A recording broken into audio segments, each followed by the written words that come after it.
N coverage ન્યૂઝમાં આપનું સ્વાગત છે। ગુજરાતમાં લોકસભા ચૂંટણી નજીક આવતા જ પક્ષ પલટો અને રાજીનામાની રાજનીતિનો દોર શરૂ થયો। આગામી દિવસોમાં લોકસભાની ચૂંટણી યોજાવાની છે ત્યારે વડોદરાની વાઘોડિયા બેઠકના અપક્ષના ધારાસભ્ય પદેથી ધર્મેન્દ્રસિંહ વાઘેલા રાજીનામું આપશે।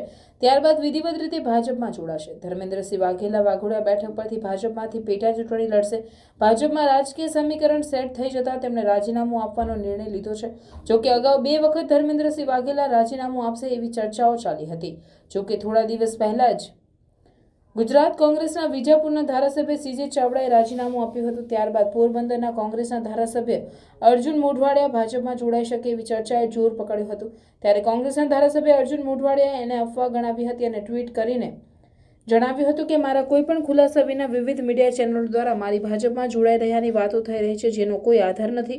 હું કોંગ્रेसમાં છું અને પક્ષનો ચૂંટાયેલો ધારાસભ્ય છું। अन्य खबरों के लिए चैनल को सब्सक्राइब कीजिए। खबरों का नोटिफिकेशन पाने के लिए बेल आइकॉन को जरूर दबाएं।